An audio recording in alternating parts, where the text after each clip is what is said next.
അതിലെ അനുമോളും കൂടെ സംസാരിക്കുകയാണ്. ചർച്ച സിഗരറ്റ് വലിക്കുന്നതിനെ പറ്റിയൊക്കെയുള്ള കാര്യങ്ങളാണ്.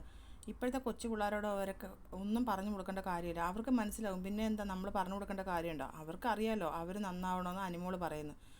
എല്ലാ പിള്ളേർക്കും എല്ലാം അറിയാം, പണ്ടത്തെ പിള്ളേരെ കണക്കൊന്നും അല്ല എന്ന് അനുമോൾ പറയാണ്. അപ്പം ആദില പറയുന്നു, ഫ്ലാറ്റിലൊന്നും ആരെങ്കിലും ഇങ്ങനെ വന്നാൽ സിഗരറ്റ് വലിക്കാനൊന്നും സമ്മതിക്കില്ല, നമ്മുടെ വീട്ടിലും അങ്ങനെയൊന്നും സമ്മതിക്കത്തില്ല, അങ്ങനെ വീട്ടിലൊന്നും ആരും വന്നിട്ട് ചെയ്യത്തില്ല, എൻ്റെ അച്ഛൻ സിഗരറ്റൊന്നും വലിക്കത്തില്ലെന്ന് അനുമോൾ പറയുന്നു. പിന്നെ വയസ്സായവരല്ലേ, അവർക്ക് ഇതൊക്കെ ആയിരിക്കും ഒരു സന്തോഷം, സിഗരറ്റ് വലിക്കുന്നതും ഇച്ചിരിയൊക്കെ അടിക്കുന്നതും ഒക്കെയാണ്. എൻ്റെ അച്ഛൻ കുടിക്കും, പക്ഷേ അത് പുറത്ത് ഫ്രണ്ട്സിൻ്റെ കൂടെ ഒന്നും കുടിക്കത്തില്ല.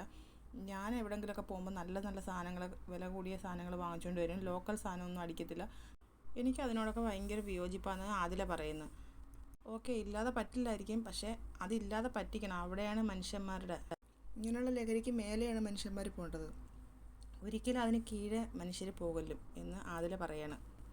നമ്മൾ ഒരാൾക്ക് പറഞ്ഞു കൊടുത്തല്ല ഒരാളെ നന്നാക്കണ്ട, അവരവർക്ക് സ്വയം തോന്നി അവരവർ നന്നാകണം എന്ന് അനുമോൾ പറയുന്നത്. അതാണ് പ്രശ്നം. എനിക്ക് അച്ഛൻ കുടിക്കുന്നത് ഇഷ്ടമല്ല, പക്ഷേ അച്ഛൻ തനിച്ചിരുന്നാൽ കുടിക്കും.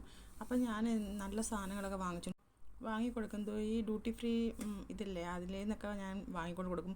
സാധനങ്ങളുടെയൊക്കെ പേര് അനുമോൾ പറയുന്നുണ്ട്, ബിഗ് ബോസ് അതൊക്കെ മ്യൂട്ട് ചെയ്യുന്നുണ്ട്. അങ്ങനെ ആ സാധനങ്ങൾ എനിക്കറിയത്തില്ല ഇതിൻ്റെ വിലയൊക്കെ എത്രയാണ്. അച്ഛന് സർപ്രൈസായിട്ട് വാങ്ങിക്കൊടുക്കുന്നില്ലേ, അപ്പോൾ ആരെങ്കിലും കാണും, അപ്പോൾ അവരെ നമ്മൾ എയർപോർട്ടിലൊക്കെ വെച്ച് അവർ നാട്ടിൽ പോകാനൊക്കെ നിൽക്കുന്നവരെ കാണാം. അപ്പോൾ ഞാൻ അവരോട് തന്നെ ചോദിക്കും, അങ്കിളെ ഇത് നല്ലതാണോ എന്നൊക്കെ ചോദിക്കും. അപ്പോൾ അവർ പറയാം ഇതാ നല്ലതെന്നൊക്കെ പറഞ്ഞിട്ട് ഓരോ സാധനങ്ങളൊക്കെ അവരിങ്ങനെ കാണിച്ചു തരും. അപ്പോൾ അതൊക്കെ ഞാൻ വാങ്ങിച്ചുകൊണ്ടൊന്ന് കൊടുക്കും അച്ഛന്. അതൊക്കെയല്ല അവരുടെ സന്തോഷമെന്ന് അനുമോൾ പറയുന്നു. അടുത്തൊരു ലൈവ് അപ്ഡേറ്റുമായിട്ട് ഞാൻ വീണ്ടും വരാം. അവർ സംസാരം ഇങ്ങനെ തുടർന്നുകൊണ്ടിരിക്കുകയാണ്. അപ്പം എല്ലാവരും എൻ്റെ ചാനലൊന്ന് സബ്സ്ക്രൈബ് ചെയ്യണേ, സപ്പോർട്ട് ചെയ്യണേ.